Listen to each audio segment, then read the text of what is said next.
নমস্কার, আপনারা দেখছেন সংকেত মিডিয়া, সোজা কথা সহজভাবে। নমস্কার, শুভ সকাল। ঈশ্বর কথার অর্থ আরাধ্য, ভগবান, স্রষ্টা, প্রভু, স্বামী বা প্রধান আশ্রয়। এই চিন্তাধারায় ঈশ্বরকে সর্বোচ্চ সত্তা, স্রষ্টা ও আধ্যাত্মিক বিশ্বাসে প্রধান উপাস্য হিসাবে কল্পনা করা। ঈশ্বর সাধারণত সর্বশক্তিমান, সর্বজ্ঞ, সর্বত্র বিরাজমান ও সার্বজনীন হিসাবে ধারণা হয়। তার সঙ্গে তিনি অনন্ত এবং প্রয়োজনীয়। আজ থেকে সংকেত মিডিয়ার পর্দায় আমি গোবিন্দ দে ঈশ্বর কথা নামক এই অনুষ্ঠানে ঈশ্বর এবং তার প্রাসঙ্গিকতা নিয়ে আলোচনা করব। প্রিয় দর্শক, আশা করি আপনাদের সুচিন্তিত মতামত এবং আপনাদের সহযোগিতা আমাদের চলার পথে পাথেয় হবে। আসুন তাহলে শুরু করি। আজকে ঈশ্বর কথায় আমি কথামৃত থেকে পাঠ করব। কথামৃতকার শ্রীমকথিত। শুরুর আগেই তিনি গোপী গীতা থেকে একটা খুব মূল্যবান দুটো লাইন তিনি জুড়ে দিয়েছেন, যেটা আমাদের জীবনের সঙ্গে ওতপ্রোতভাবে জড়িত। লাইন দুটো একটু পড়ি। তব কথামৃত তপ্ত জীবনং কবিভিরীতং কলমশাপহম শ্রবণ মঙ্গলম শ্রীমদাততং ভুবি গিনন্তি যে ভুরিদা জনা। শুধু দুটো কথার উপরে যদি আমরা জোর দিই, তপ্ত জীবন। আমাদের এই জীবন সত্যিই তপ্ত। সারাদিনের কাজের পরে একটু শান্তির খোঁজে যেন আমরা কোথাও যেতে চাই। আর একটা, যে কথা শুনে আমাদের মঙ্গল হবে, শ্রবণ মঙ্গলম, এই দুটো কথার উপরে জোর দিয়ে আজকে শুরু করছি আমি প্রথম পর্ব। গঙ্গা তীরে দক্ষিণেশ্বর কালীবাড়ি, মা কালীর মন্দির। এই প্রথম দর্শন। দেখিলেন এক ঘর লোক নিস্তব্ধ হইয়া তাহার কথামৃত পান করিতেছে। কর্মত্যাগ কখন? মাস্টার দাঁড়াইয়া অবাক হইয়া দেখিতেছেন।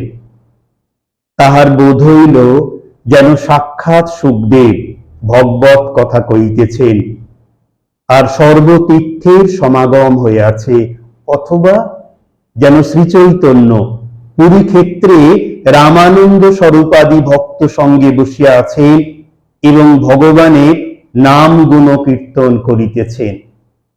ঠাকুর বলিতেছেন, যখন একবার হরিনাম বা একবার রাম নাম করলে রোমাঞ্চ হয়, অশ্রুপাত হয়, তখন নিশ্চয়ই যেন সন্ধ্যাদি কর্ম আর করতে হবে না। তখন কর্মত্যাগের অধিকার আছে। কর্ম আপনা আপনি ত্যাগ হয়ে যাচ্ছে। তখন কেবল রাম নাম কি হরিনাম কি শুদ্ধ ওঙ্কার জপলেই হলো। আবার বলিলেন, সন্ধ্যা গায়ত্রীতে লয় হয়, গায়ত্রী আবার ওঙ্কারে লয় হয়। মাস্টার সিধুর অর্থাৎ শ্রী সিদ্ধেশ্বর মজুমদার উত্তর বরানগরে বাড়ি। তাহার সঙ্গে বরানগরের এক বাগানে ও বাগানে বেড়াইতে বেড়াইতে এখানে আসিয়া পড়িয়াছে। আজ রবিবার, অবসর আছে। শ্রীযুক্ত প্রসন্ন বাণিজ্যের বাগানে কিয়ৎক্ষণ পূর্বে বেড়াইতেছিলেন। সিধু বলিলেন, গঙ্গার ধারে একটা চমৎকার বাগান আছে, সেই বাগানটি কি দেখতে যাবেন?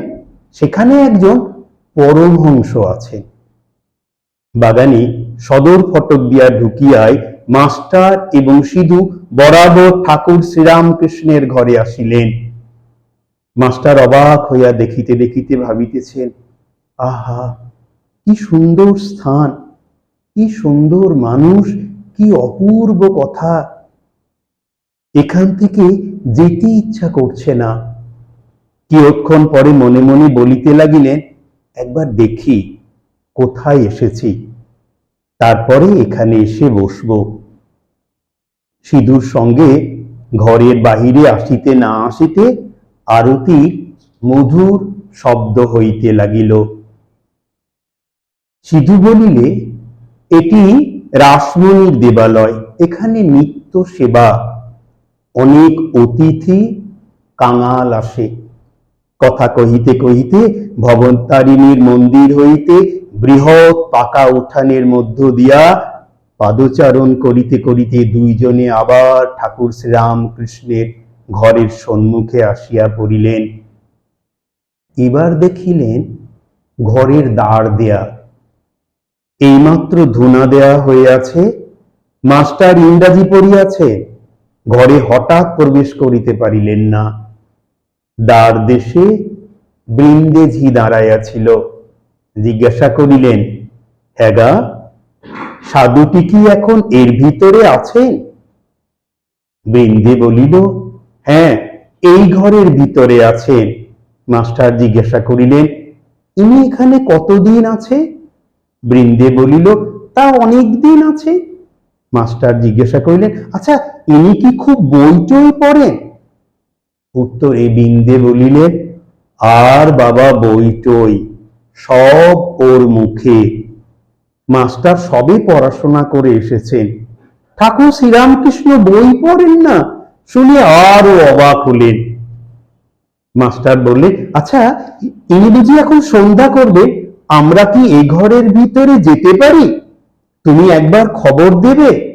উত্তরে বৃন্দে বলিলে, তোমরা যাও না বাবা, গিয়ে ঘরে বসো।